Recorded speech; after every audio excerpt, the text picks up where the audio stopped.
Genji 2 is an action game which is based on Japanese history. Being based on history, the stages of the game will also be based on famous battles which actually took place in ancient Japan. So here's this giant enemy crab. 500,000. Saudi Arabia doesn't deal in 50,000. That's not news to them. That's like, enemy crab. I lost my wallet in my pocket change today. Just a small amount of pocket change was lost. Yeah, that's like you know when you find like $5 in a pair of pants that you were doing laundry, and you're like, score $5. That's what they do with the 50K, except they just throw it in the garbage instead of the $5 soggy dollars from. Ew, this 50K is soggy. Fucking throw it in the trash. Give me some fresh print. I want it crisp. I want those bills to stick together. Nice and clean and crisp. I want to take just the like episode 16. Nope, just like episode 16 of the Giant Enemy Crab podcast. What a segue. How you guys feeling today? I did it. I got there. It took a while, and it wasn't perfect, but I got there. You guys act like this is so easy. You act like this is like second nature. It's not. I have to try. I have to sit here and think. It's actually kind of embarrassing. I think you just make it look so easy, you know? You're just that good at it. You know? It doesn't make it look easy. It makes it sound easy. I wish. Well, thank you, gentlemen, for joining me. I'm Fliz, your host. Like I said, for episode 16, we made it past 15. We're doing it. Most podcasts don't get past episode 1 or 10. Those are their stopping points. So we're doing pretty good. We're doing pretty good. Thank you for joining Mr. Kyler. How you doing today? Oh, I'm doing pretty good.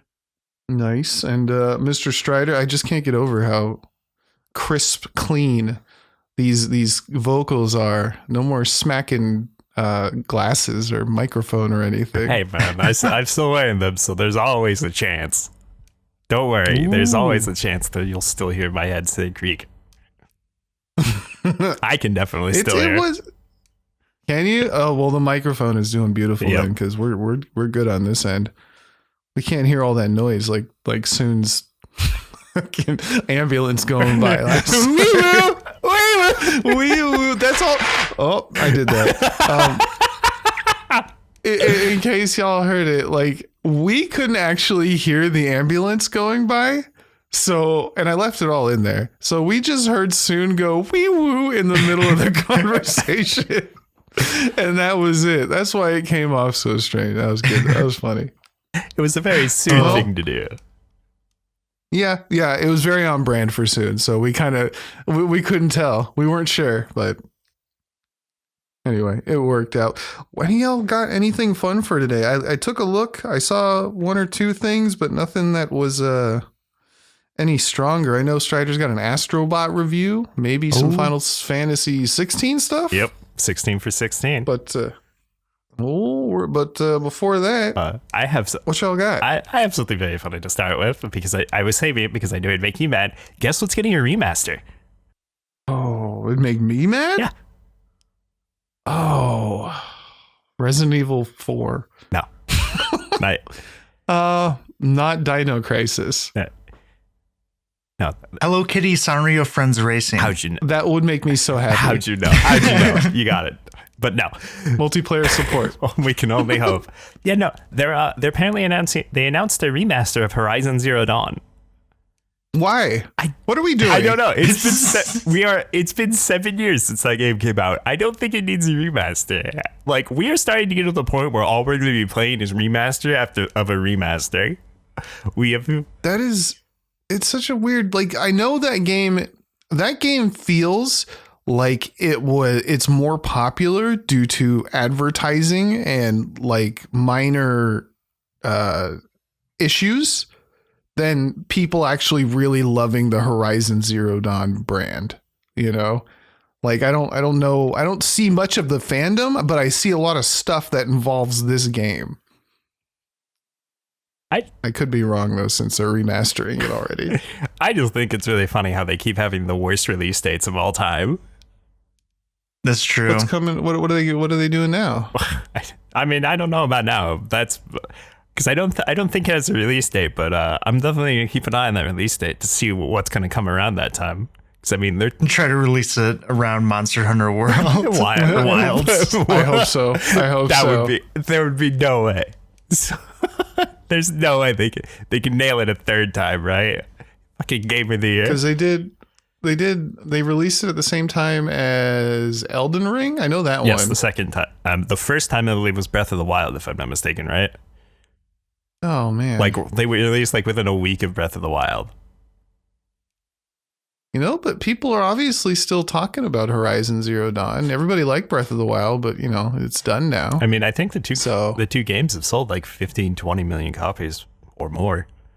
Like they did very well.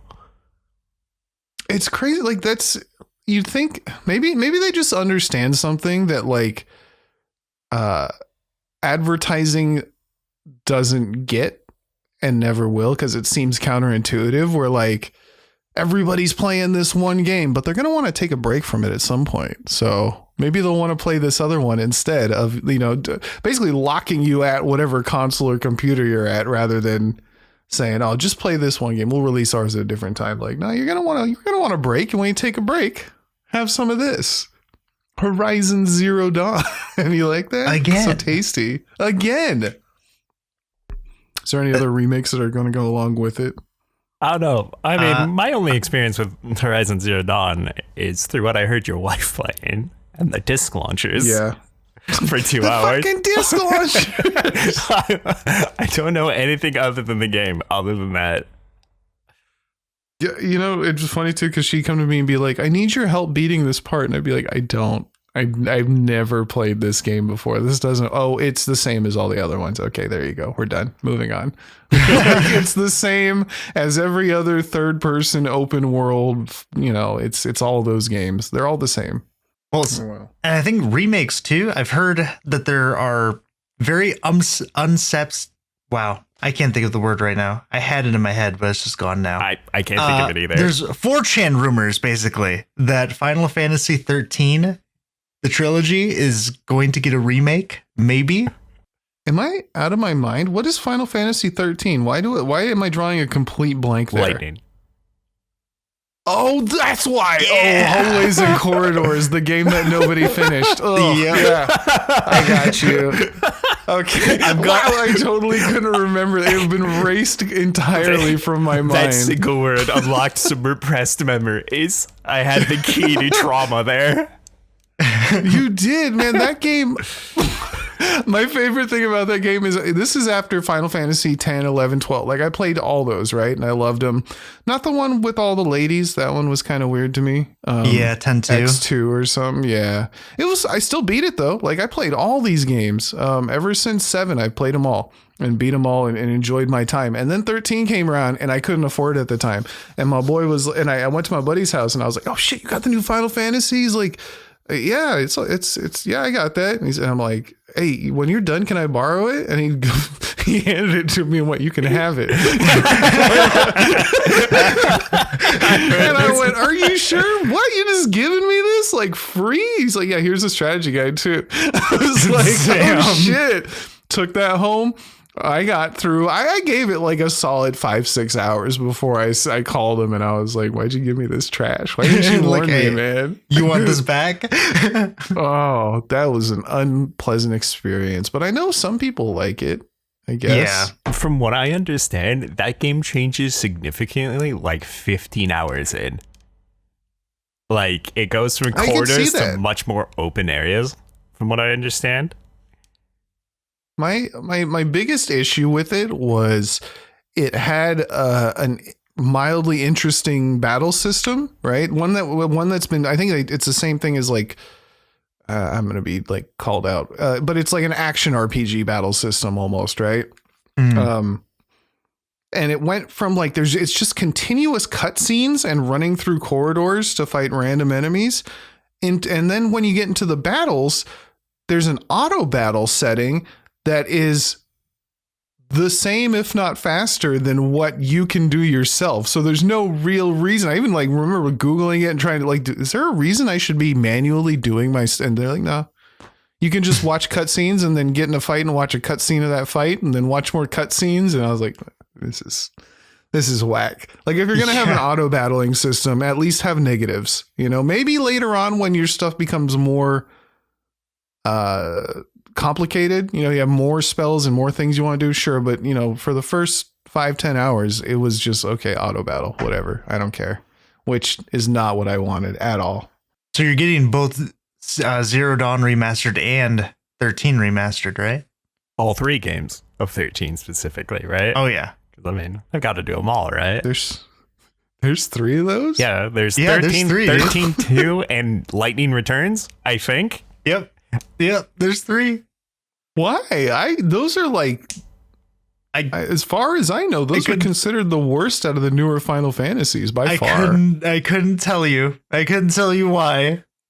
I just feel like people, like, I don't know what it is about Final Fantasy games, but their later entries, people are very divisive on them. Like They are. I think 13, it's 'cause 15, 16, even 14 to some extent. I'm not because they go in. I'm not too familiar with how 12 was was received. Is 12 the one with the Gambit Yes. system? That's one that I loved that people found like as far as visuals go, it's kind of like 10 is more cartoony and vibrant. And so 12 is really kind of muted. If I'm remember, this is all from memory. I'm remembering a lot of browns and like pictures reminiscent of not newer Final Fantasy, but like Final Fantasy Tactics type imagery. And then the Gambit system was not something that people seem to like that much. I love the shit out of it. I had some gripes with things in the game, like if you miss this item in the first 20 minutes of the game, you cannot get the ultimate weapon for your character at the end. And it's like, all right, we're still doing that. Okay. I really like 12 though. And then 11 was lost to time. Gone. I don't know. I didn't really. 11 was the first MMO. Yeah. Oh yeah, no, I never played that. I never really played any of the Final Fantasies except for 7, like a long time ago. That was the one that I actually played. Other than that, I didn't really play them. So yeah, I couldn't tell you why the newest ones seemed to be like so divisive, because I did play 15 when it came out, and I thought it was awesome. I love that game. A lot of people I thought 15 did was not cool like too. it. Yeah, I think it was hard. Like I couldn't connect to anybody out of my party, like on a personal level. Just based on their attitudes and their looks, and like I there was nothing. It was like me looking at a country song. Like I got nothing. I can't. No part of this makes me feel invested. Yeah. But the game itself was pretty good for the most of it that I played. Yeah, the only real problem with 15, especially on release, apparently the game's changed a lot now, but I haven't played since launch times with all their DLC and expansion, the Royal Edition. But apparently, the real problem I had with it was just that the last parts of it definitely felt unfinished, and they just kind of string things together as well as they could. Like it basically everything since you got off the train or like on the train were about. I didn't have that feeling really. It felt more like we were coming to a close rather than them rushing it. Because I mean, like by that point, I'd put so much time into the game that it wasn't really much of an issue anyways. Was this at the end? Well, it's like everything. God, I'm trying to remember exactly the order of events that happens. It's like the train, I think Shiva freezes it for some reason. And then you have like the longest segment of the game originally. Because apparently this part got completely changed. From what I understand now, it's like completely different, but it's like a 2-hour or like at least an hour to 2 hours. I forget exactly how long. It's been quite a few years of just these long corridors. And like very strange segment that like really drags. And then like you have, I don't even remember what happens, but it ends up leading to that like 10-year time skip or whatever. Yeah. Because you meet with Bahamut, I think. And then you have this like, oh, here's everyone else. And then you immediately go and fight the final boss. like in that sequence. That's it. Like that just felt rushed. And the DLC actually expanded on that part. There's a lot more you can do before you actually go to fight Ifrit and whatever the fuck his name is, the actual final boss. But is this 15 you're talking about? This is like the end of 15. Okay. I got like, you fight a guy in the center who's like a mountain or something, and then you go to a town and you start doing stuff, and I just stopped playing at that point. That's kind of another thing. It's like it has a really climactic moment like that out of nowhere, and then just goes back to his road trip. Yeah, and then at happens that point, a few I was times, just and kind of that's done. like that's kind of it's like it's very strange. But like everything up until after Leviathan is definitely, I feel, pretty strong. It's after that I had problem. But a lot of that has been changed now, from what I understand. Oh, good. Yeah, I don't not like that game at all. Yeah, I don't know what they're doing with Final Fantasy. I was reading the Final Fantasy Rebirth 7 and the 16 Prophets. I went and found the article because I remember this. It was from Eurogamer, and that they basically didn't make the money they were expecting from either of those games. Yeah, both of them undersold. And I can't help, like, my personal idea with Final Fantasy. Everybody loves Final Fantasy 7, not to the tune of $150 over a 3-year span. You know, like that's not how I wanted. I really love Final Fantasy 7, but man, to do this like episodic release, they did the same thing with Resident Evil a long time ago, where they put out like these chapter versions or something. Yeah, and that was when I got off the train. Yeah, I got off the train for that too. I was like, this I don't want to pay for half of something. It seems I've never been on board with that idea. And I even felt that way about God of War, except I didn't know until I beat the game that it was only half a game. I mean, spoilers. I mean, it's not. There's a difference between like episode games that like clearly the story is unfinished and a game that has a break point, like in a trilogy. Yeah. Yeah. And maybe Final Fantasy VII does it really well. I just, you can't get me full price for that. I'm not doing it. It's different when like it's a remaster of a game that you've already played, so you kind of already know the story anyways. Except maybe not. Like, yeah, they definitely change a lot of stuff. Like they do. Like I still think people aren't sure like what if it's actually a remake or a sequel. It's like, because there's some very, is it really that different? There's some weird elements. Like there's some meta elements in the game, basically. And some other things, from what I understand. I haven't played it myself because I wouldn't play it before all 3 games are out. But I've been looking at things about it as the games come out, and it's very strange. Like people are very like divisive with how they view like what they've done. There's some very strange chases. I know there's some weird acting in there and stuff that some YouTubers were making fun of. That I was like, all right. You think like the sales will be made up when they finish the whole series and maybe bundle it? I mean, maybe. The thing is, like, from what I understand from that article, is that the games didn't perform with what they wanted because they were like massively outsold by Final Fantasy 15. But like the reception to 15 on launch was probably worse than either of those games. Like, I think I remember that. Like, people did not like 15 on launch, and I wonder if because like the huge sales and everything, and they're like very lackluster view of the game on launch led to these lower numbers with the games that followed it. Because 15's I think outsold both of them. I don't remember the numbers, but it was like a sizable amount from what I understand. Yeah, I mean, 16, I don't see advertising for stuff like I used to. It's just not, maybe it's because I don't have cable and I haven't for a long time, but like even trailers for, like, I didn't know 16 was coming out until it was already out. When before, like, Final Fantasy had a lot of, like, I knew that game was coming out. I remember seeing commercials all the time. And we might just be in an age where it's much harder, and it really would have been over the past couple of years even, where it's just way harder to advertise things to people in a in a fashion where advertising gets a chance to take hold and kind of get into your subconscious to make you want to buy a thing, you know? Yeah. 16 definitely had a lesser marketing budget, but there was definitely things about it, like leading up to the reveal, like or the release. Like I saw commercials on TV about it, but they were very strange. Is that the Kill Chaos one? No. Oh, That's Stranger Paradise, which I also need to finish. Oh, those are different? Kill Chaos is Stranger Paradise, which is a tie-in to 1 in some ways.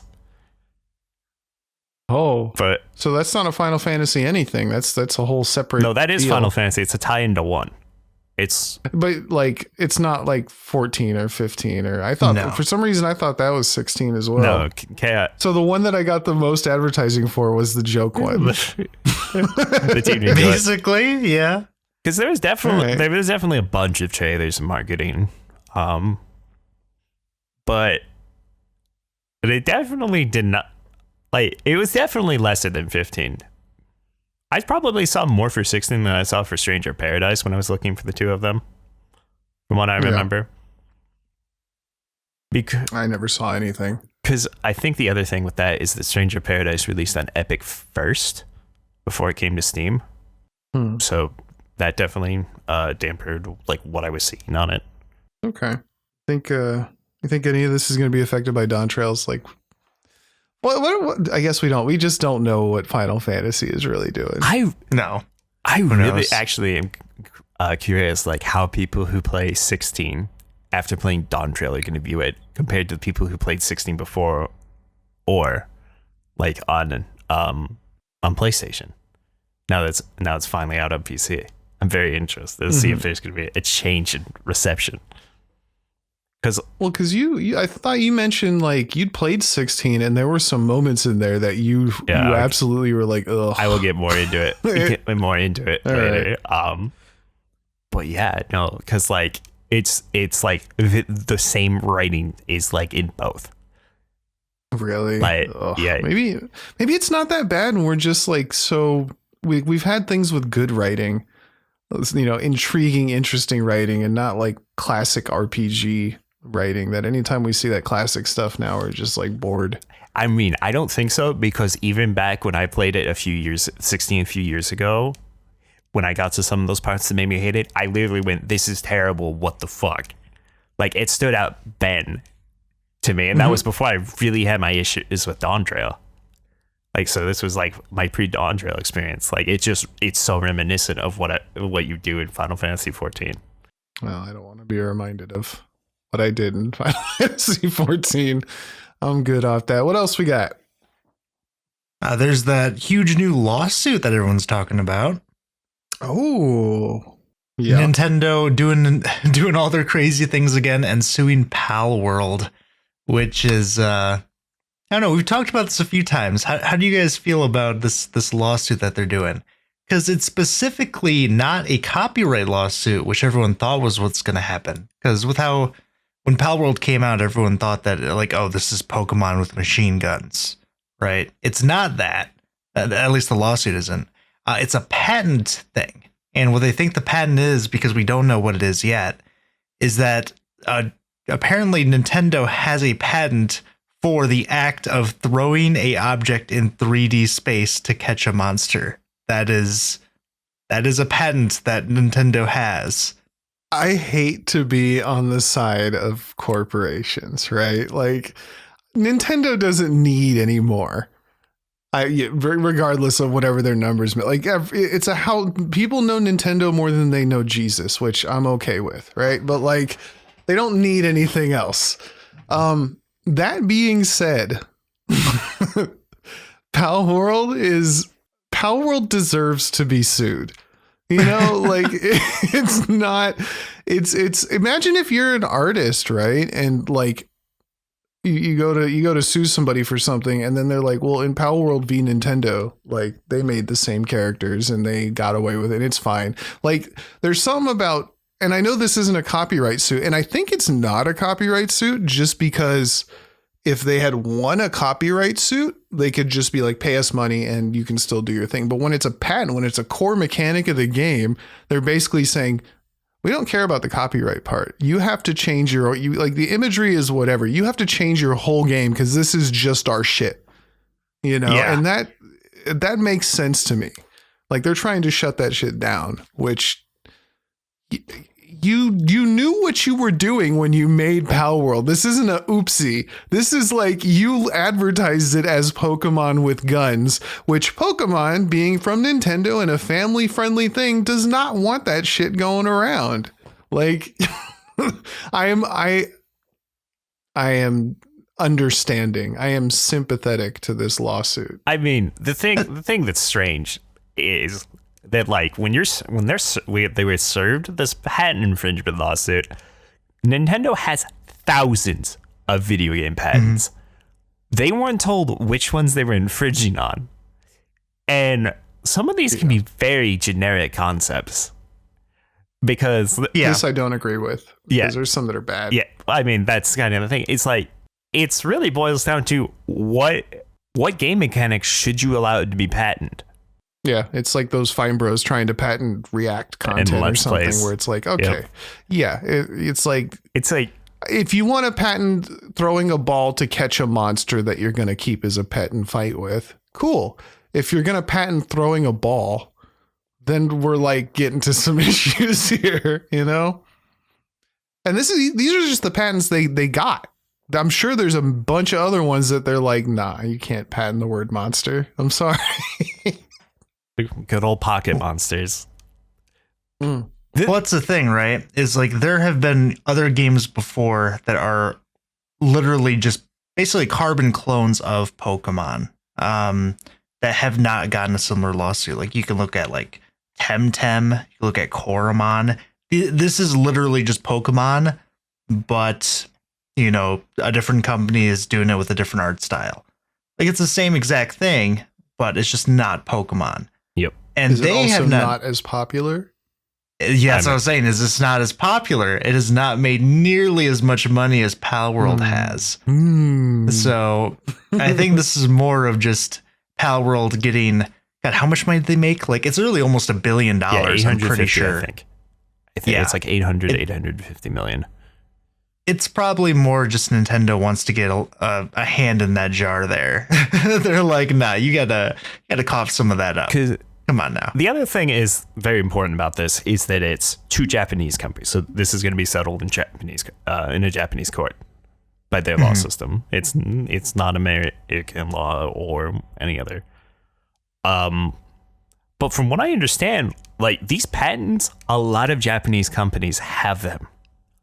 There's just kind of an honor system here where because people will like, from what I understand, you infringe on other people's patents like pretty regularly.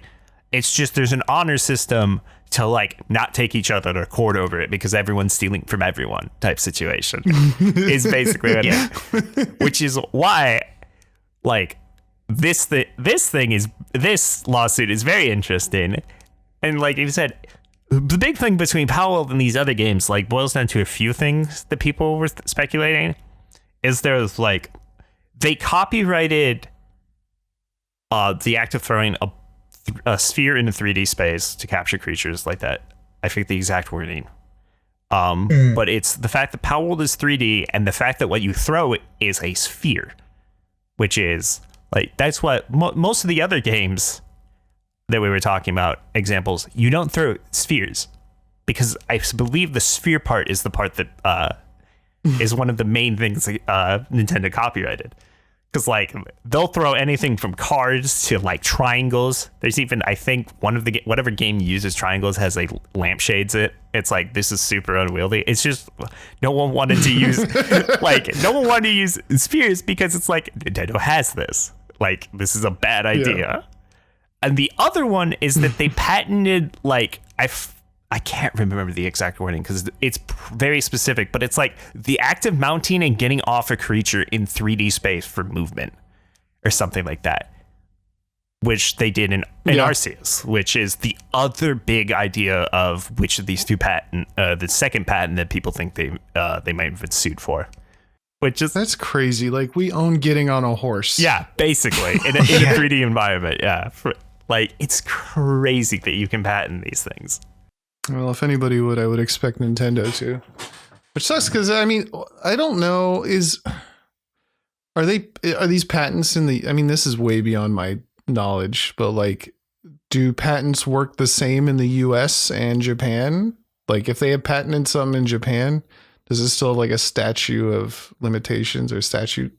I'm Like, sure is there a there's time frame on that? similarities. Yeah, I'm pretty sure Nintendo has to pay like annually to keep the patents.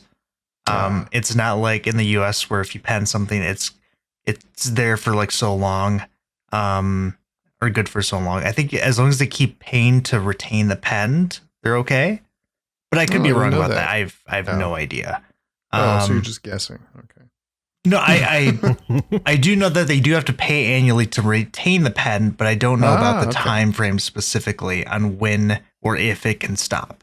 Because in the US, like a copyright in the US is only good for so long, and after that it goes in the public domain.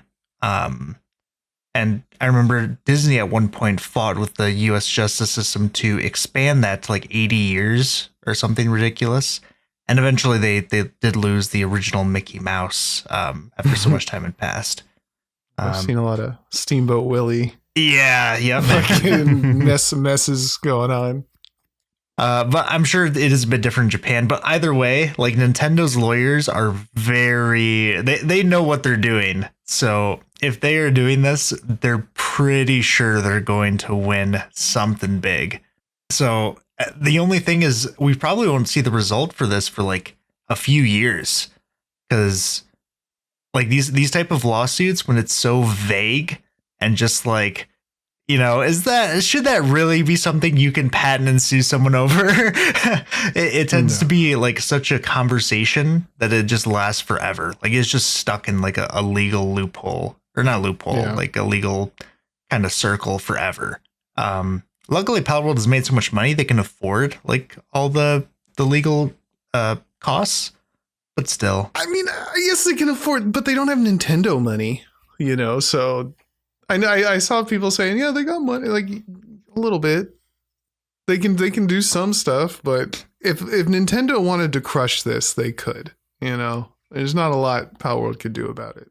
Yeah, I'm not sure. It's a very weird thing because Pocket Pair has been saying that they're going to fight the lawsuit to protect the creativity of indie developers. And PalWorld is not something that I consider like a creative work. It's literally just like you just mash a bunch of garbage together and just throw it out, and this is what you get. Like, yeah, it's a weird. I saw that too. I was like, man, you just made Ark and Pokemon put together. Like, there's not a whole lot of like, what is the creative part about this game? What did you do that's never been done before? Guns. We gave the Pokemon guns. Okay. You still got the Pokemon though. And people have had guns for a long time. Let's get together here. Let's figure this out. It's not such a dramatic fight for creativity as Pocket Pair claims it is. But I definitely I don't know. I feel like some of these patents that companies have are way too broad of a thing and definitely needs to be looked at. But that's been an issue for like literally decades. It's not a new thing. Yeah, it's not video games. Right? That's just everything. That's patent. just everything. All right. Well, good luck, PalWorld. No, Pocket Pair. Never mind. Pocket luck, Pair someone. versus Nintendo. Can they both lose? Yeah. All right. Yeah. Have them both lose. And then the judge is like, yeah, no, we're throwing out all your patents. Everybody go for it on Steam. Oh, God. What else we got? Real quick, I just wanted to bring up the new Dungeons & Dragons 2024 handbook came out on the 17th. Ooh. It's pretty good. I got myself 2 copies, the alternate cover and the regular cover. And I've been flipping through it a little bit. I have not read the whole thing yet. Because I did have D&D 3 times this week, so I just have not had time to read through it. But it's pretty good so far. It does have issues, a lot of unforeseen rule things that have come out. the highlights of the actual handbook is the art in it is really good, and there's a lot of it. Nice. They've kind of rearranged some stuff, which have people kind of debating whether it's a good change or bad. I think it's just a neutral where it just didn't matter. Mostly how you choose your species instead of your race has changed, where before, if you chose to be an orc, you got bonuses to being stronger, right? That's not a thing in the new edition. You just kind of can, it goes based off of your origin, your background, rather than what race you are. Some people have been complaining about that, but I don't think it's a big deal. Why? What do you know? Why they changed that?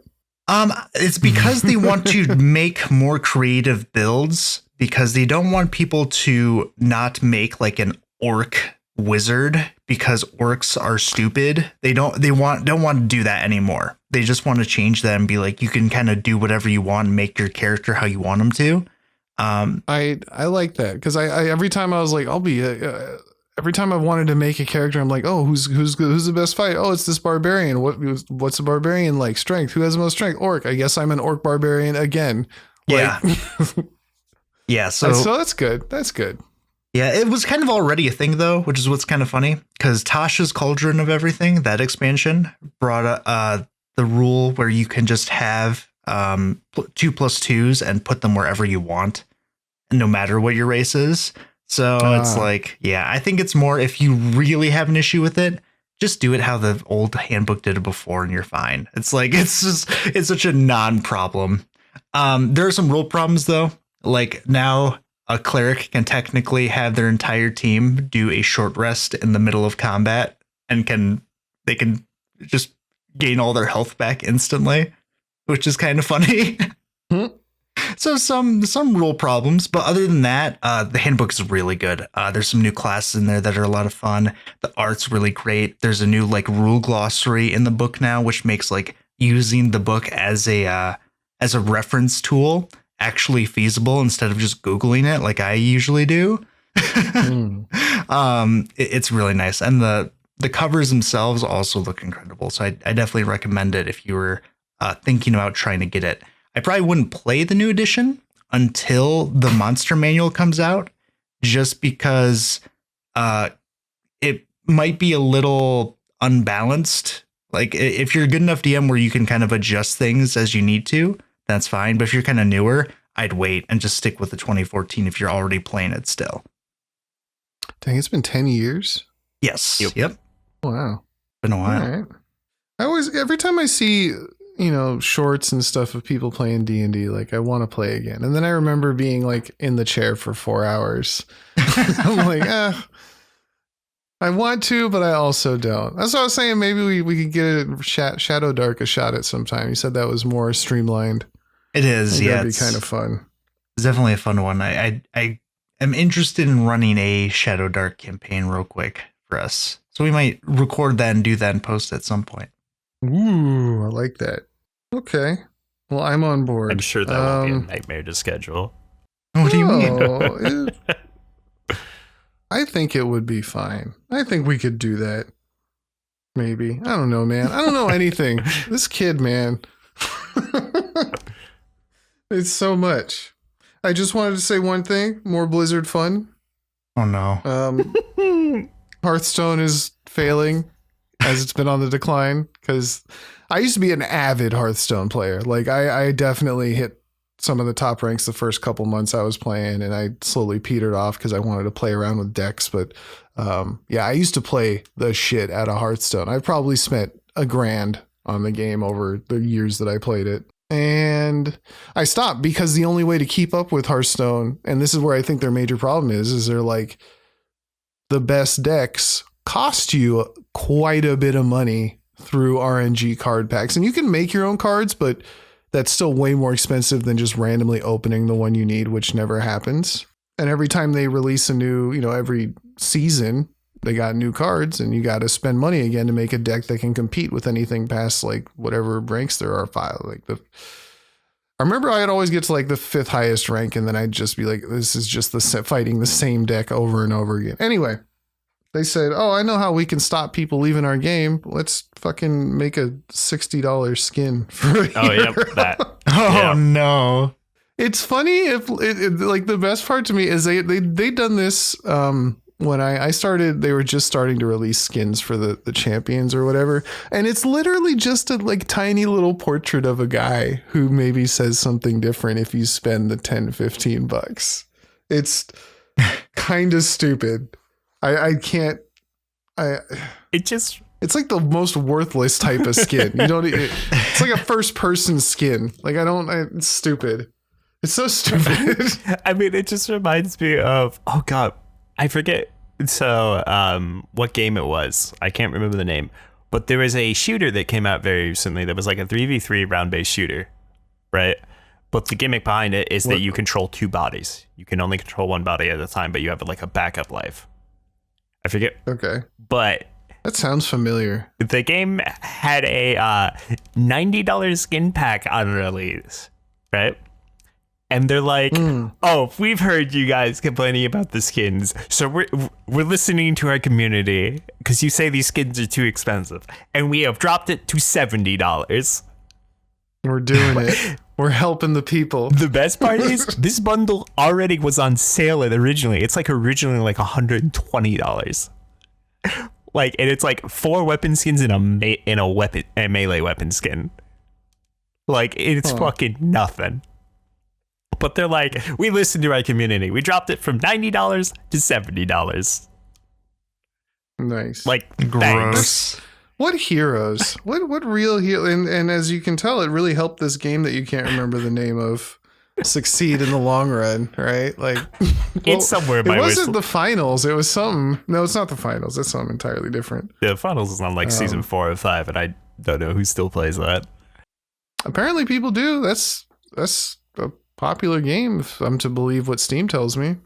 Yeah, it looks good. All the skins are very interesting and not just like kind of whatever. From what I've heard, people actually praise the skins in that game, which is interesting. Yeah, and it's a fun game too. All right. And then the other thing is God of War released, right?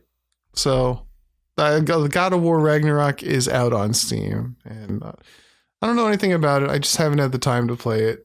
It's got review bombed. I think it had something to do with PSN. Like you had to log into PlayStation or something to play the game, and people really don't like that. Same thing that happened with Helldivers. What's the silly thing is apparently you don't need to. There's a skip button. Yep. You can just skip it. The store page So I don't says understand. you need it. The only thing is if you try to use on the main menu, there's like a PlayStation Network button or like overlay. And if you want to use that, you have to. But it's literally not necessary. Obviously. It's literally not necessary to play the game. But the Steam page itself says like a PlayStation Network account is required to play this game. Like there's like one of those notices at the top of the page. Okay, so there's some false information and then a whole lot of sound and fury over nothing. Yeah, pretty much. It's just like fucking Earth Defense Force. At least Earth Defense Force had like a more legitimate reason of like requiring Epic. But like that wasn't disclosed before the game released, before EF6 released, but people were pissed. Like it hit like 40% or below, I think. Did it really? I mean, it's Epic. Like I mean, if you're leaving a review on Steam about a game that forces you to use Epic Game Store, like that gets people's goat. Like people hate it didn't that require shit. Epic Games I don't really know why store. It required their online services, but like the game could just create a dummy account basically. You only have to do it once because it will auto sign you in after that every time you start the game up. So it takes like 2 minutes to log into your account, or like less than 30 seconds to create an account. But I can understand getting mad at something like that when it's not disclosed on the store page ahead of time. God of War's was, which is why I'm like, why are you mad that you need a PlayStation account? This is known. Also, it's not even true. Like, you don't need it if you just actually open the game. But like, it's up. To be fair, I'm the worst with that as well. Like I get mad anytime, like Final Fantasy launcher. Anytime something takes me out of Steam when I'm playing a Steam game, like I get irresponsibly mad as well. I'm not saying it's the right choice. but I am saying I sympathize and empathize with these folks to some degree. I mean, you don't even have to sign into anything else for either of these games, though, like you did for Final Fantasy, right? It's literally just like in game, they'll be like, hey, if you try to play multiplayer, it'll pop in EDF. It popped up with that prompt, like, you create a dummy account or sign in here. Okay, you're done. Boom. Okay. Like, it's all done like in an in-game like browser. Like, it pops up a tab to sign in. But like, you don't click play. It opens up another launcher that you have to sign into there. Like, the Earth Defense Force one, you could just create a dummy account. Or for God of War, you just ignore the button and just play the game. But you don't actually have to sign into anything. I'd assume the game runs really. I mean, it works, right? Like, now we know. I know I had trouble with God of War when it came on the, like, I had to turn down my quality and stuff to stream it. So what I'm basically saying is these reviews aren't based on the game itself. It's just based on these weird licensing practices. I can't remember if it's God of War or Final Fantasy 16, but one of them, like, there was no way in game for it to change, like, what graphics device it uses. So if like you had an integrated graphics card and an actual like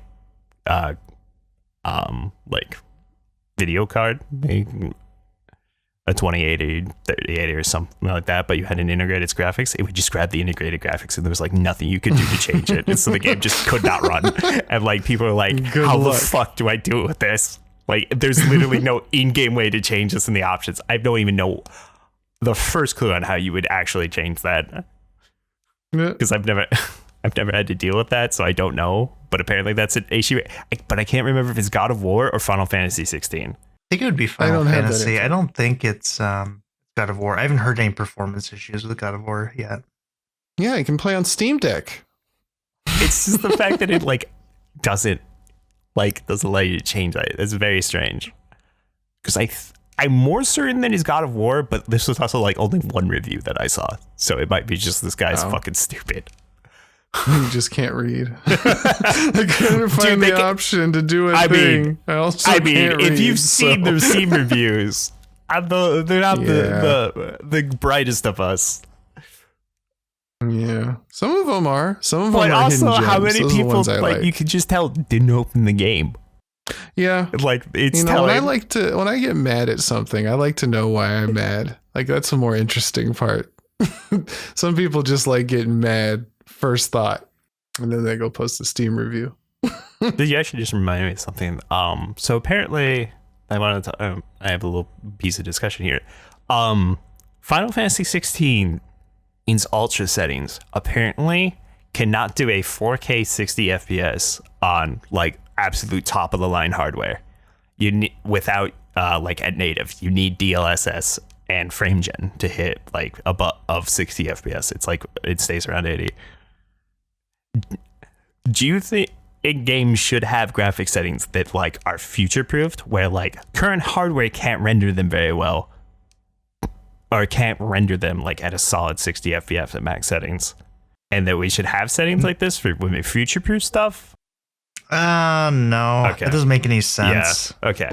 Because look, what you're doing there is you're hurting yourself for 5 years down the road when you want to make the Final Fantasy 16 remake.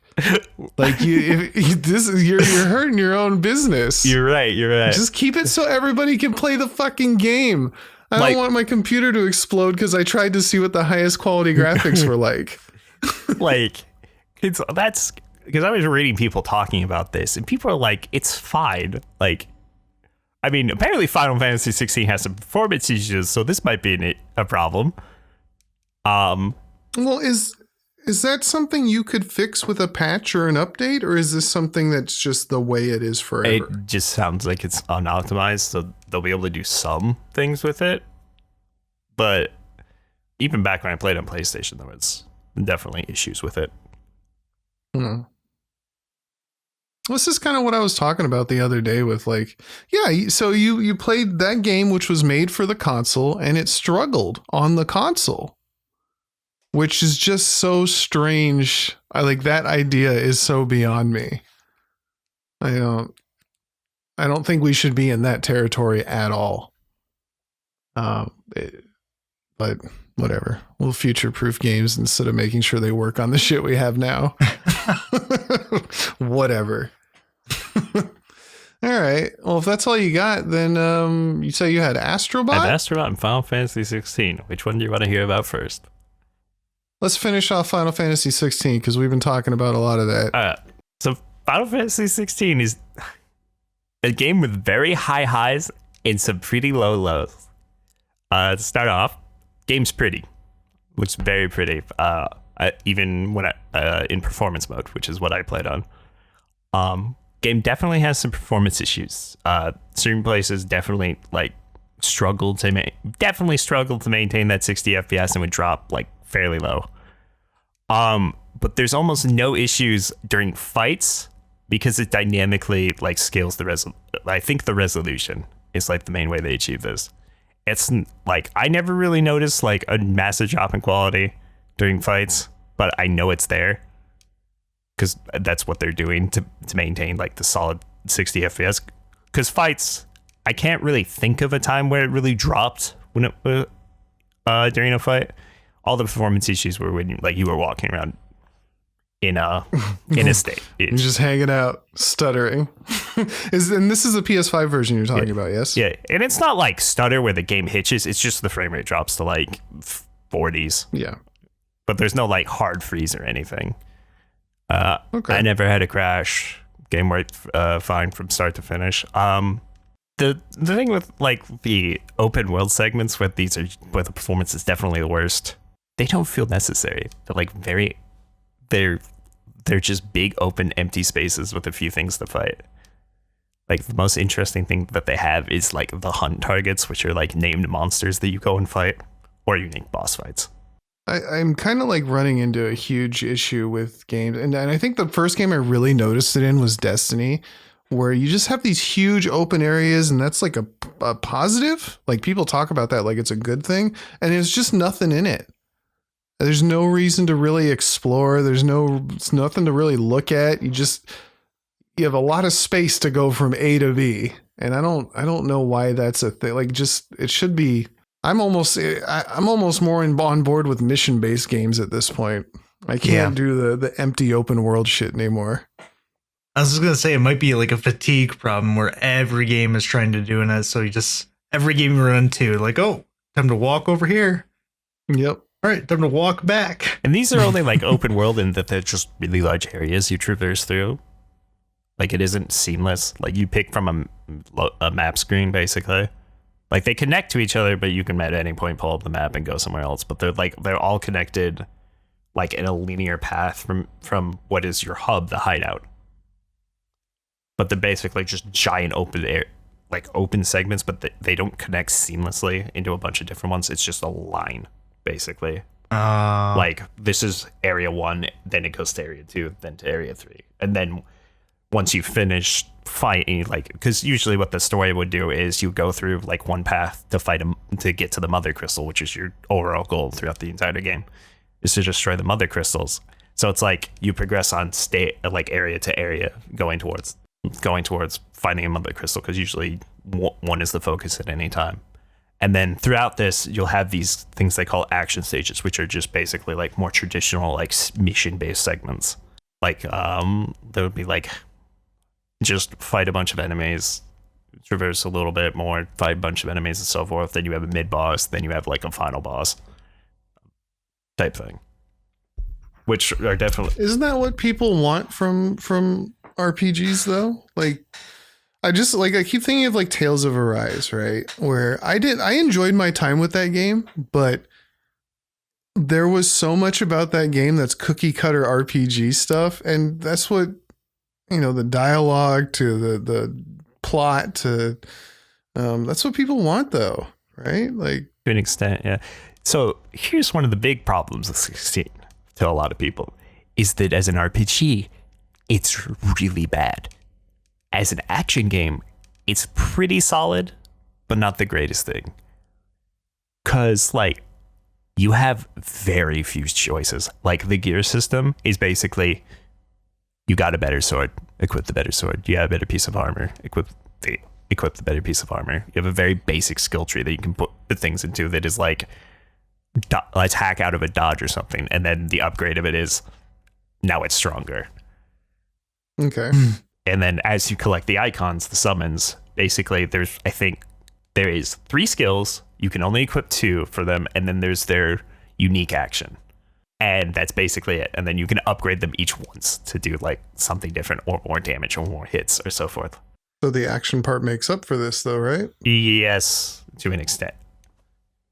Because the game is fun, but the real problem is like what you're fighting doesn't influence how you fight. And like once you have a set rotation, you do the same rotation.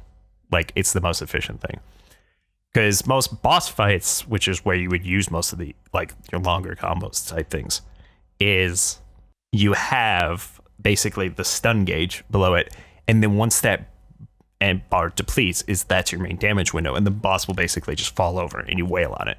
So basically, every time this happens, you rotate through the skills in a certain order because it's the most efficient way to do that. Yeah. But like, there's no element advantage. In a Final Fantasy, like you don't try to use a fire-based attacking against an ice enemy or anything like that. There's no elemental bonus. Oh, like that's a first. I don't remember. I think they've always had that. Yeah, like that's what it's like. Your opponent doesn't matter. Like the most your opponent changes how you fight is like, can I hit this thing because it's flying or something like that. But like you don't strategize. And like your equipment doesn't matter. The only thing that really does anything for you is your accessories, and they're like very basic. They're like 10% more attack or something like this. The more interesting ones being like on a dodge, you get a small limit break. Like it powers you up for a few seconds and it behaves like you're in limit break, which changes your combo structure.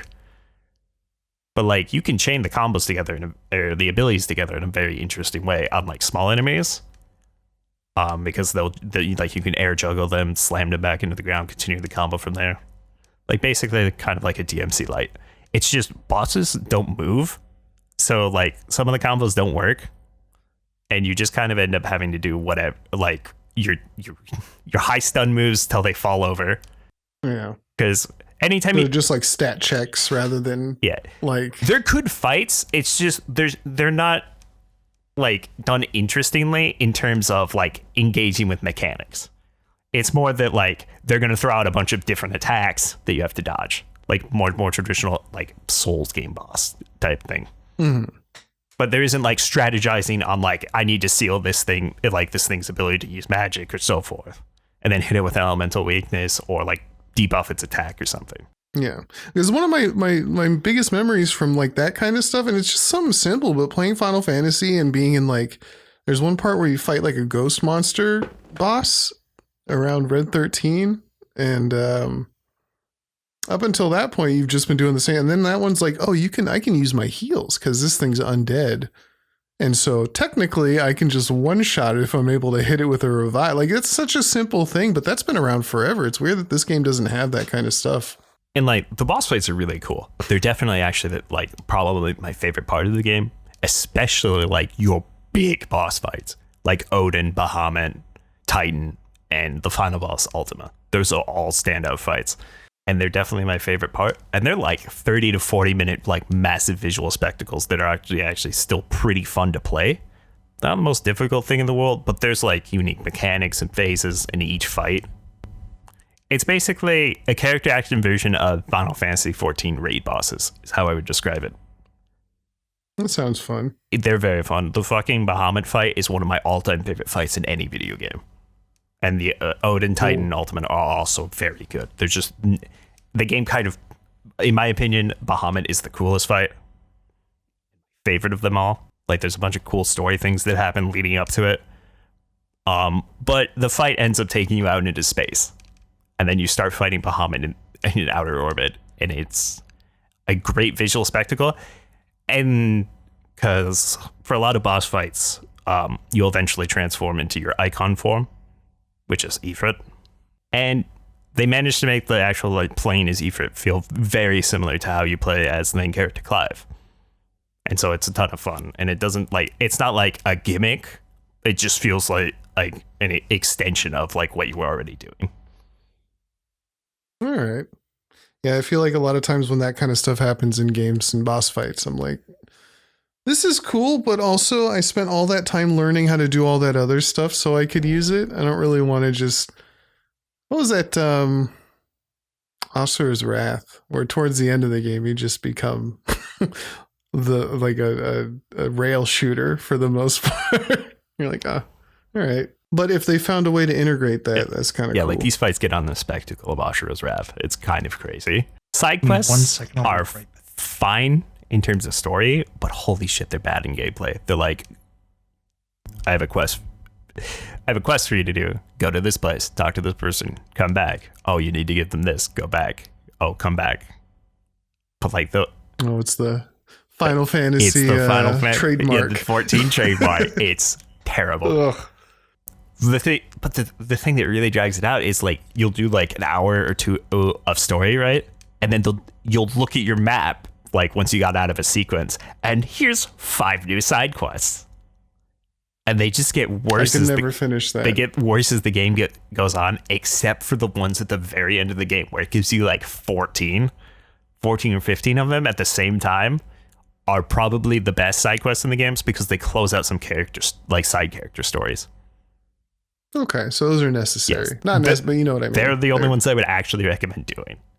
If they have a point. Yes, like some of them are actually important for like understanding the ending of the game too. They add like give you a different interpretation of it. Music is fantastic. Some of my favorite work that Soken's done. I don't know how you guys feel about 14's music. Copyrights. That's all you remember. That's all I remember. There's one song that I like in a dungeon because it's got like an actual tempo to it, and then there's the other song that's like a rip off of Power Man 5000. That's all I remember about the music from that game. Stories dark, like pretty dark. Like you are a slave soldier for like. Oh, they like that trope. Oh no, slavery is a huge part of this game. Like it is one of the underlying themes is like. It is slavery and like what it means to have free will and a bunch of other stuff like similar like things tied around that. There's like one specific moment where the game like definitely lightens up after, like not a like super lot, but it's noticeable. The thing is like in terms of pacing and like the story, the game's first 2 hours, which is what the demo covers, is perfect. It is absolutely like a fantastic way to start off a game and get you hooked on it. And then there's some pacing issues because after that, where like you'll have a very climactic boss fight, and then the pacing takes a nosedive because they have to have you do like some winding down thing like it's Final Fantasy 14. Which the worst of this is after Titan, where the game gives you like an hour and a half worth of these random ass side quests that are mandatory, like they're main story quests, but they're structured like the side quests, and they're terrible. They drag on so badly. I actually had I shut the game off and came back to finish it after that. Like, no, thank you. I don't need any. What could you do to like? Would it be better to just cut that content and just be like, yes. Well, Jessica went over here and like you're doing fucking groceries or some shit from what I like, or like helping are there some mini games or are there like no? It's literally walk over here, talk to this person, walk over here, talk to them. Oh, go kill these 3 random mobs or something like that. Like I've like repressed it. I can't remember exactly what you do. All I remember is like after an hour, like a little over an hour, I'm like, why the fuck is this segment still going? Because it's right after the Titan fight, and the Titan fight is fantastic. Because it's like the first really big spectacle fight. Like there's a huge noticeable increase in how over the top it gets. And then they have the worst part of the game right after it. You go from a 10 out of 10, 11 out of 10 moment straight to a 4 out of 10. Like it's immediate. And it's literally one of the most memorable parts of that game because it's so much of a like mood whiplash. Well, on the whole, you'd say it's pretty good though, right? The game alone is the boss fights alone, I say, are with it. They're definitely the standout part. I also really, really like Clive because one of my favorite things in RPGs is a single like person focused like character story, which is kind of what this is because it focuses mostly on Clive. with some other side characters here and there. But like, Did you ever play Lost Odyssey? I did not. That's like a Final Fantasy game that's not a Final Fantasy game, but it's one that, like, if I remember right, really focused on like the main character and what his deal is and all his decisions, and I really like that one. Anyway, sorry, I thought it reminded me of that. I love Clive's character, and his voice actor Ben Starr has just by Clive's voice acting alone has made him one of my favorite voice actors. The final boss is like, I don't care for him whatsoever from a story perspective. But when you beat him and he's dying, he basically says, "Fuck you, your planet sucks, I'm out." Like, he's such a petty bitch on his way out. It's pretty great. The side characters are, a few of them are pretty interesting, but the vast majority are like, whatever, and very forgettable. Or feel underutilized. And like, when this game was coming out, there was like a lot of, they were hyping up like a very political intrigue with how the different countries treat their icons and how they would, like, the icons would wage war against each other. And it's basically comes up once in story. It never matters. Like, you never really get to see country versus country. It's always Clive versus whatever icon and their bearer. All right. But overall, I'd probably rate it, and I'd say about an 8 out of 10 is about where I put it. I'd recommend playing it because there are some moments in that game that gave me goosebumps, but there's also some terrible moments that, like, the game would just be better with them removed. How long is this game? It's probably the shortest mainline Final Fantasy. I think it took me about 25, 30 hours. That sounds short as shit. Yeah, no, like, that's the reason, like, these pacing issues stand out so much more, is because it's like, it's very quick and then it just starts dragging and then it goes back to being quick and keeping plot threads moving. But yeah, it only took me like 25, 30 hours and I did almost all the side quests. All right. So 8 out of 10 from Jacob on the Final Fantasy 16. Would you say it's more or less good than Astro Bot? I would definitely say Astro Bot is probably the better game. Really? You're just a little robot jumping. I have to step away for a moment. I will be back in a little bit. So while Jacob's away, tell me about these graphics cards. What do you got? What do you got for me today?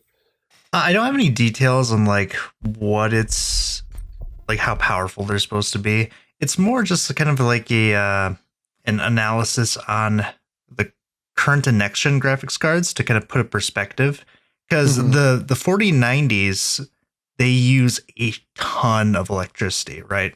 Like a ton of power. They released the next gen graphics cards, MSI at least are saying that they're going to be using two 16-pin power connectors, which is like, that's massive. That is a lot. To give you a little bit of perspective, we're going to need new power supplies because the current power supplies do not support that. Like, they don't make any that could possibly use that. I got what do I got? A 20 some super, right? I don't know. I think you have the 20 some super. RTX 2090 2080. Super? 28. Is it? I don't know. I think it's 20. It doesn't matter. Anyway, I guess I can't upgrade until I upgrade my actual CPU. Like, this is pretty much as far as it goes for me. Yeah. So I'm kind of just going to wait, and it seems like I'm going to be waiting longer. Because I don't even make the shit I'm going to need. That's only if you're getting like the, like the toppest of the line. From what the sounds of it is, I think the 5090 is going to be the top of the line graphics card. So much so that they're already phasing out the 4090s. They're like, no, we're done. You're going to use this now. I've never even heard of 4090 until now. And it's already getting phased out. Yeah. So that's going to be gone. But the main thing is mostly like how much electricity is being used by these new graphics cards, right? Because I believe it was the CEO, I could be wrong, of NVIDIA, was trying to put in perspective how important AI is becoming in these graphics cards. Because with artificial intelligence, they can, well, I shouldn't say they can, they are basically computing one pixel and using AI to basically guess what the other like 32 of them around it are supposed to be. Like this is all to increase frames, right? It's basically to create a frame by only computing like a 32nd of the pixels that are on the screen. No, I got you, but it's just to make more frames, right? Essentially, yeah, for cheaper. So for cheaper, okay, but it's not even computing. It's not even showing real frames. Yeah. What are we doing? And how many frames? Is there like an optimum? Because I know for movies, right? 24. Right, we're going to be at 24 frames forever in movies because that's how we like movies to look. Anything higher, it starts looking like a soap opera. So we don't want a ton of frames. Is there like would I want maxed out frames all the time? Will things only just look better with more? Is there do frames go on infinitely? Technically, yes, but like the actual fidelity has diminishing returns because one, you yourself as a human being can only process so many frames per second. And what is that number? Technically, it's, I believe, 60. What are we doing? What are we doing with more than 60 frames? I can understand using them in like a computer can recognize more than 60 frames. Yeah, so for that kind of stuff, it's literally around 30 to 60 frames is the most that the human eye can like actually see. There is some kind of like you can feel more than that due to movement and how like the actual image will, either tear or just move. I was going to mention you can feel it, but you can't see it. Correct. You can like feel it, but you can't actually tell the difference typically. The only time I've ever really noticed is like playing a fighting game on 30 frames versus anything higher. Like you really notice, oh, this is how they're whooping my ass. They can see all the shit I can't see. Yeah. If you were to play a video, like a still like video of 60 frames versus 120, you pretty much could not tell the difference. Like there's almost none. Movement is what makes the difference.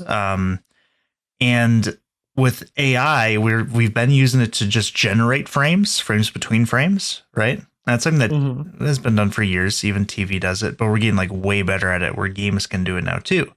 But mostly at this point, it is trying to reduce the power consumption of graphics cards and how much they actually take up.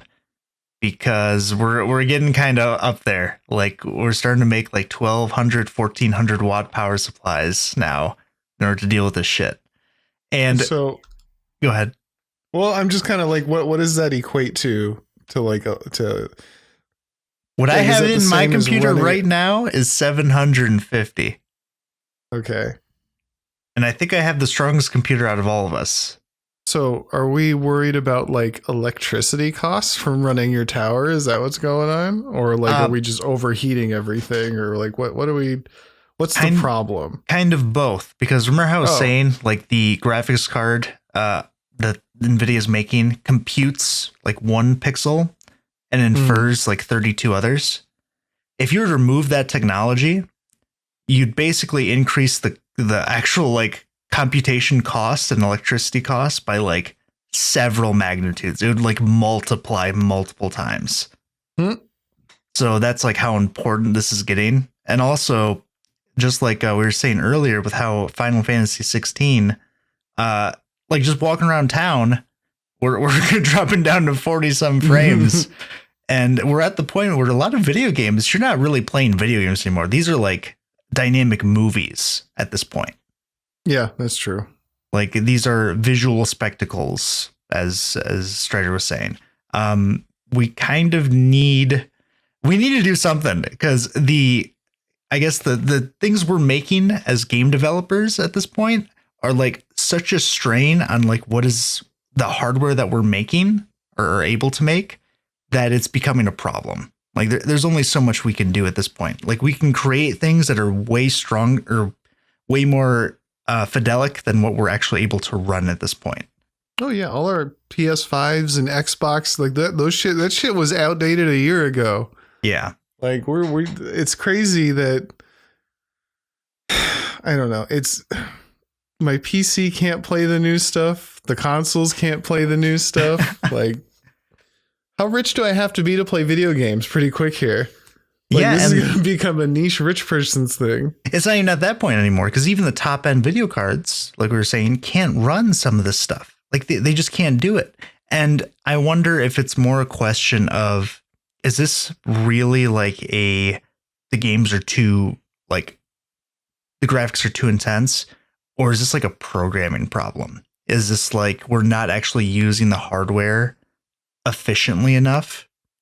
And we're starting to use more AI, but I wonder, is us using the AI to create games causing like holes in how we actually run them? You know what I mean? Like, we're making like it skipping steps. Yeah, but like, how many steps are we skipping that is actually making running these games so difficult?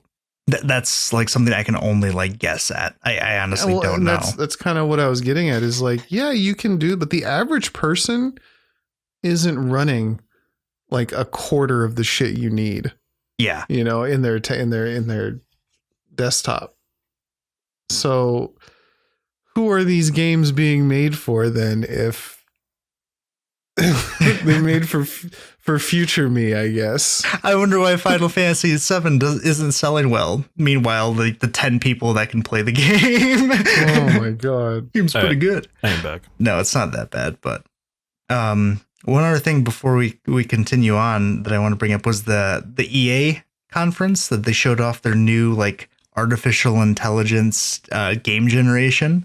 Oh, is that thing we saw? Yeah, where they like put up prompts and starts making games. I am kind of surprised how much these game companies actually want or are trying to further this technology. Why they would love that. It gets everybody gets fired. It is yeah. up until a point, because eventually these game companies are going to become the new like artists, where if I want to play a game, why would I buy EA's game when I can just pull up Chat GPT and say, hey, I want to play a game where that does this, this, this, and this, and it makes a game for me to play, and I can just play it. I guess that's the beauty of open source AI, man. Like, yeah, you can do some pretty cool stuff. Me too. Yeah, it's kind of like they're like phasing themselves out, like slowly but surely. Like, we're years away from that, I'm pretty sure. Hopefully. That video from looks it so being real. Yeah, from it being to the point where it can make games that EA can too. But we're gonna get there, like, for sure. So I don't know. I think it's just happily ironic that they're trying to make this thing and please all their investors, when I think they're really just kind of making themselves like more and more redundant over time. Yeah.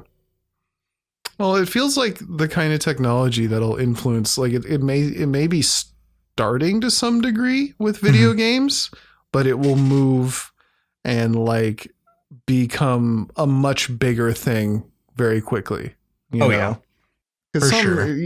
Because video games in the end are worthless, right? Like, yeah, people get hired, you know, it creates jobs and all, but you know, we don't need video games, but applying these ideals to things that we actually need, you know, what if one day you could, because of all the stuff we've done with video games, you could tell AI, hey man, like, how do we stop world hunger? And it's like, pow, pow, pow. There you go. Like, oh, cool. We did it. Like, that's an extreme example that doesn't make a whole lot of sense. I'm just using it I'm for just the imagining the AI telling you to kill everyone else. Like, bam, world hunger solved. That's what AI would do now. It would say, start with the less fortunate. It's a good solution now. Why would it not be a good solution later, says the AI. You know, you say that. I remember there was a study done at a university where a bunch of professors found a way, like, if you wanted to stop global pollution, like if you just wanted to get rid of it and switch to renewable energy, and this is how you do it. And it would show like if you did this, it would work. The problem is no one would do it because it costs too much money. Oh yeah. No, Like- that's a huge thing. Yeah. You know, we live in a society. Well, we actually do live in a society where a lot of things are held back from us because it's not profitable. Not Yeah. because it wouldn't help, but because you can't tell that to investors that it works long term and will make them money. Yeah, that's the whole crux of the issue. Money, root of all evil, all that fun jazz.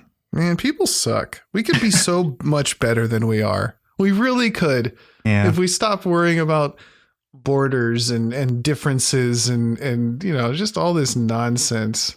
And we But just what doesn't worked. suck is apparently Astro Bot. Sorry, Astro Bot, hit me with All right. it. Let's go. And so, Astro Bot, fantastic game. It's probably my favorite non-Nintendo platformer. It's still probably my all-time favorite platformers, but I still think there's some Nintendo games I like more in terms of platformers. Yeah. Wee woo. Yeah. Yeah. Each level is very unique. Unique mechanics, unique interactables. Even your common enemy designs change on a level-to-level basis. Probably the closest platform I can describe it as is very similar to Mario Galaxy. It's probably the closest. Game's very pretty. There's a ton of physics objects everywhere. Definitely something that they loved putting in, whether it be like a bunch of leaves on the ground or a bunch of gold. Fantastic soundtrack. Very varied. Do they use like the soundtracks from other games too? Or is it all just like original soundtracks? Most of it's original. So after each main boss fight in a galaxy, which is like your segment of worlds, they don't really have a theme to them. But you'll do like 4 or 5 levels and then you'll have a boss fight.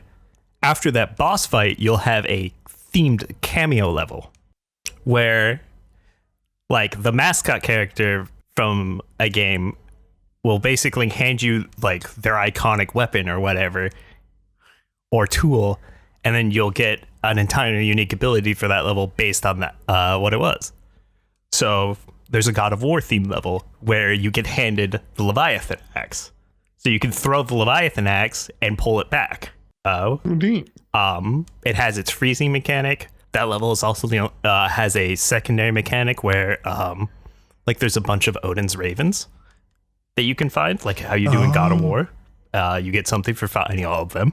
Like basically each of the theme levels has a like a very unique mechanic tied to what game they are. There is a Ape Escape level, there is a God of War level, there is a Uncharted level, there is a Loco Roco, I think. It's Loco Roco or Roco Loco, I can't remember which one. What the order is for the name. And there is a Horizon level, and they're definitely a standout for the game. Especially, and when these stages happen, they remix their themes. Like the God of War main theme, like there's a sort of remix that plays, and about 50 seconds into it, there's a drop in the song, but it's literally signified by Kratos saying "boy" is the drop. And then they usually do some fun touches like the God of War theme. Well, you know how there's the like chanting vocals in the background of it. If you remember that, they'll say instead of, I forget what it actually says in God of War, but for this game it says Asobi, which is the team that made it. So there's just a lot like there's a bunch of small touches throughout the game. Game has a ton of charm. It's very fun, like quintessential like. This I just had quite a few moments where I was like, this game is fun and just a nice joy to play. Levels are short, they don't overstay their welcome, but they're very dense. Like they're like if you just wander, like if you aren't constantly looking for things, you're gonna miss something. Because I had to do most stages at least twice because I just missed something. Because there's secrets everywhere, whether that leads to your like some coin collectibles, some one of the bots you have to find, to one of the puzzle pieces, which will there's a bunch of different collectibles to find in stages. And like even like places I'm like, there's no way the developers thought I would get over here. There's like something that spawns in or some coins or something, and they're always like, yeah, we knew you would get here. The boss fights are fantastic for a platformer. Very much stand out. They're probably my favorite boss fights in a platformer. They're actually pretty long, like 3 to 5. They can go up to 5 minutes. And they have multiple phases. The game also makes great use of the PlayStation's like controllers, like mechanics or like features. Like it uses the microphone, the fact that it has gyro controls, the haptic triggers, and so forth. Like it all makes use of that in game. There's the whole fact that it's a celebration of like, you know, PlayStation's icons. Like, so because there's 300 bots to rescue in the game, and about half of those have a unique design in terms of they're based on like some PlayStation catalog or game or character. And some of these are very obscure. Like at least a good third of the characters, I didn't even know who they were referencing when I picked them up. But it's very much a celebration of 30 years of PlayStation. Because I think Is this a full price game? Yes. Like, is this a whole ass thing? Yeah. Oh, this feels like something that would have been given to free to people who own PS5. well, because it's based on the thing that was given to people for free. Yeah, Oh. the first Astro Bot was. Yeah. I remember that. I haven't played this newest one, but I remember having a lot of fun with the first one, It's basically which was surprising because like I don't really play platformer kind of like collector games, right? it's Go ahead. Yeah, it's basically in a like full expanded version of that, of the Playroom, right? It's Astro's Playroom was what came with the PlayStation. Yeah. And what I remember from the first one, if I were to compare it to like another similar game, would be like Bang on Balls Chronicle would be one. I played that one for a while, but eventually I stopped playing it. And I think the reason why is because of how the level design in that game was they introduced you to like some huge open area and then you explore, you find your collectibles, right? Yep. But the difference with Astro Bot when I played that one is the pacing for Astro Bot for some reason is like it's like godlike. It's Yep. kind of it's kind of Yep. crazy. You really just play through the game and like before you ever have a chance to possibly get bored or think like why the hell am I playing Astro Bot? They introduce some like something to keep you playing the game. It's really interesting. It's actually like a lesson, a really good lesson, just like how to pace a game properly to keep you engaged.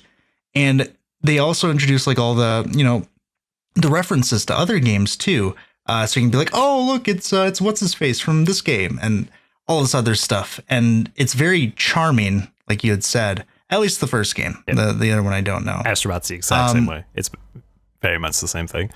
Constantly introducing new mechanics or power-ups or something. There's always something new in each stage, and I don't know what to expect. Because like basically, because you could go from a level based on like Aztec like temples, like as a theme, to a like pirate ship area, to a toy box. That like the mechanic is it rotates. You can rotate between day and night, and it'll flip the stage on its side. Like they're not long, but like they don't really reuse a mechanic. Like they reuse the power-ups a few times, but they always use them in fresh new ways. Yeah, that's something I remember for the original Astro Bot. So it's nice that the expansion of it also kind of keeps that same feel. Who made the game? Team Who's like Team Asobi, I believe. Did they make anything else? I'm not Oh, sure. okay. I think I think they worked on Astro's Playroom in the rescue game. Oh well, yeah, I can But see that. I don't know if they've done anything else because they've been working on this for like 6 or 7 years. Oh geez, how much is it? Like the game is it $60? Yeah, it's 60. Oh, how long did it take you to complete it? I've spent about I think 15 hours in it, and I haven't done any of the optional stages yet. I still have to do those, Okay. which will probably take me another few hours. It's like 20-ish hours, maybe. Probably Okay, would. that's pretty good, especially because It's like the paced original perfectly. Playroom. Yeah, the original Playroom was like I think 2 to 3 hours is how long it took me. Maybe. I can't quite remember. Yeah, it's I'm trying to think back. It was a while. It was when I first got it. It was the first thing I played was the Playroom.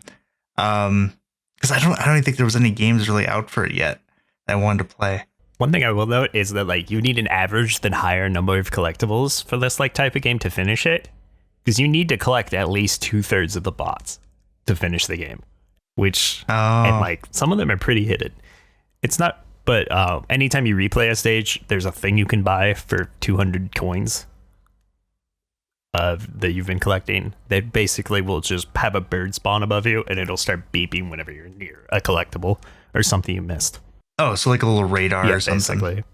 Which I had to use a few times because there were some things I was like, how the fuck was I supposed to know this? That's pretty cool.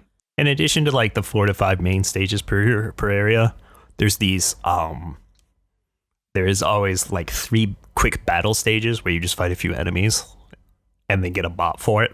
And then there's these challenge levels starting in the second world where they're based on one of the buttons.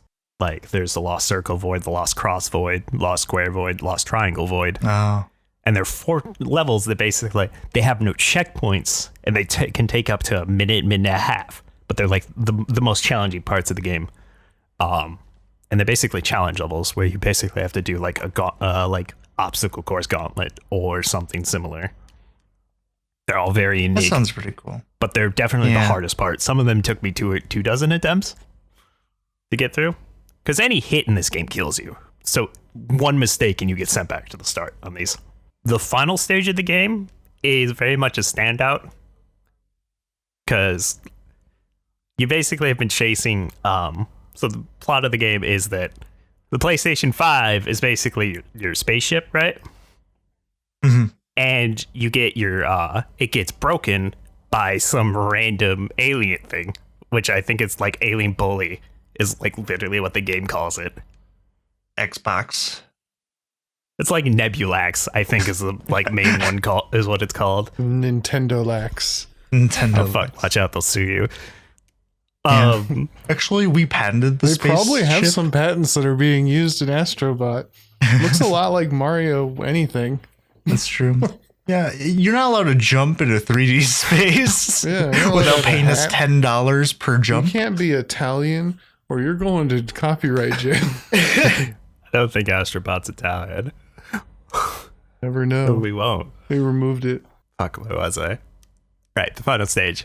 So, like the main theme behind the game is you're collecting the parts to the PlayStation 5, like the RAM, the fan, and so forth. And the final thing you need to get back is the processor. So you fix everything with the PlayStation besides that, and you basically go into a into space to go chase him down. And then it's like a segment where it's like, because the very similar thing happened at the beginning of the game, but instead you're like, no, we've got this. And then you basically hit this button that is just all 4 of the PlayStation buttons, and it deploys a bunch of other spaceships that are all just just all of the other PlayStation consoles and their accessories, which are being controlled by the bots you've rescued. And then this giant space battle happens out of nowhere. My Lara Croft memory card in there. It could be. It very well could be. There is literally like 120 different ships, like quote unquote ships, which are just like PlayStation consoles and their accessories. Like there are bots riding around a memory card shooting the aliens down, and like the way the stage works is it starts with the PlayStation 1 era of you being supported by the PlayStation 1 and a bunch of accessories for it before going to PlayStation 2, 3, 4, and then finishing off with you fighting the final boss in the PlayStation 5. It's definitely a standout moment. And then it leads into one of my favorite credits stages in anything. Because the credit stage has you basically using almost every single power-up, one after the other, as you just basically platform it across like the credits and breaking them for money. With a fantastic like remix of the main theme, of like the main menu theme, as the credits play out. Oh, nice. It sounds like a very sweet love letter to Sony. It's from Sony. I pat myself on the back. Oh, damn, I'm good. I mean, yeah, that's it. I mean, it is an ad and celebration for PlayStation and Sony, but it's a damn good one. Nice. How much is it? $60? Yeah. For the third time, $60 is full price. Like, I like that. It just I like the doesn't seem playroom. like it should be. Yeah, that's what I was gonna say. I was like, maybe 30, maybe. Yeah. That's a lot. It's But I like- haven't played the game yet. It could totally be worth that I much. mean, Because honestly, I've enjoyed the playroom it more. was like a. Go ahead. Oh, Canadian standoff. the original playroom was like super well polished for being like a free game. And I remember if the new one is anything similar to that, and they worked on it for 7 years, I could see them trying to sell it for $60. Like, that's totally a thing. Especially because it's only going to be out on PlayStation, I imagine. Yeah. I don't think they're going to move it to Steam or I Xbox can't or anything. imagine. No, that'd actually be such a power move to release it on Xbox. Now on Xbox. This is PlayStation. The game. There's no I totally should. I would love it. Yeah, no. It's probably one of my favorite games this year. Oh. I might have to give it a try. It- Gives me a reason to boot up my PlayStation It's 5. fantastic. But like, I also have different expectations of a platformer. Like, these are not the longest game genre by far. Oh yeah, for sure. No, I wouldn't expect them to be. It's just got to, when it comes to platformers, everything is basically compared to Mario, unless it's like a side scroller and then you're talking Mario. some other stuff. What? The platformer gets compared to Mario 3D or 2D. Yeah, I guess so. But I'm thinking when I'm thinking like platformers now, I'm thinking like Shovel Knight. I don't even know if that's a real platformer. I just know it's a 2D side scrolling jump on platforms kind of thing. But yeah, everything like Mario's set a bar where it's like Super Mario Galaxy. That game is not hard. It's not long, but it's kind of a lot of fun. It's very similar how Uh, because Galaxy are probably my favorite, but like the only platformers I like more are probably the two Galaxy games. and those games are easy as shit. I remember like being shocked. Astro Bot is a Me and tiny my- bit harder. Yeah. With the challenge levels actually being kind of a pain in the ass. But like anyone can get through them. It's not like Donkey Kong where you're about to break your shit in half, or some of them Crash games. Shoutouts to the fucking Donkey Kong game with the bongos. I just felt my hands hurt. Dude, you guys ever played Donkey Kong Jungle Beat? Yeah, that's oh what my I'm gosh. talking about. Holy shit, the Yeah, fucking I love that game. fucking clapping like a I think you'd like that game, Fliz. I would love that game, but I feel like does it like actually respond properly, or Yes. is it like Yeah. was the technology too early? It's just, it hurts after a while because you are slapping the shit out of the bong. Because there's two things. Because there's two bongos. You hit, you tap to go right, you tap to go left, and with each bongo.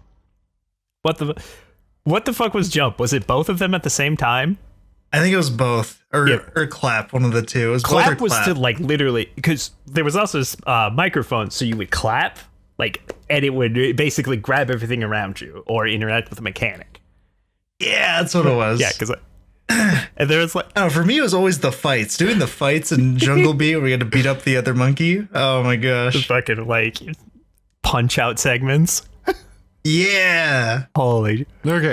Okay, gentlemen. So Astro Bot, we gotta wrap this up a little. What do you mean? I'm looking at 2 hours here. You can edit it. I believe in you. Yeah, I can, but I don't want to. Hey man, I asked. If you were You sure. did. So yay on Astrobot, best game of the year of all time. Fuck. Well, there's been a lot this year, but it's definitely one of the standouts. All right, that's Because what I'd like rate to it probably a 9.5 out of 10. hear. Ooh, it's a big score. Pretty All right. big. Pretty big. That's bigger. Thank y'all so much for listening. I'm sorry to cut it kind of short. Well, it's not short. It's very long. If you have any questions or comments, hit us up at giantenemycrabpod@gmail.com or leave a comment or maybe one of them likes on the videos. Those are nice. You almost said the Sorry, wrong Tsun podcast again, didn't you? Shut up. No. Secret. Why are you giving away all my secrets? Because I had to figure out which one it was in my head real fast. quick, Fliz, what episode are we on? 16. Final Fantasy 16. That's how I knew. He's learning. He's beginning to we're believe. leaving. We're leaving. Until next time. Do we have anything upcoming this week? Maybe Tsun will show up. We do. Who knows? We have Tokyo Game Show. Yeah. Oh my god, there's so many game shows. At least they space them out. Yep. That's kind of nice instead of them just all being the same weekend. God, could you imagine trying to announce like 500 games at the same weekend? Man, they all have farming aspects. Here is 13 hours of game trailers. All right. Well, catch y'all later. Bye. Bye. Bye.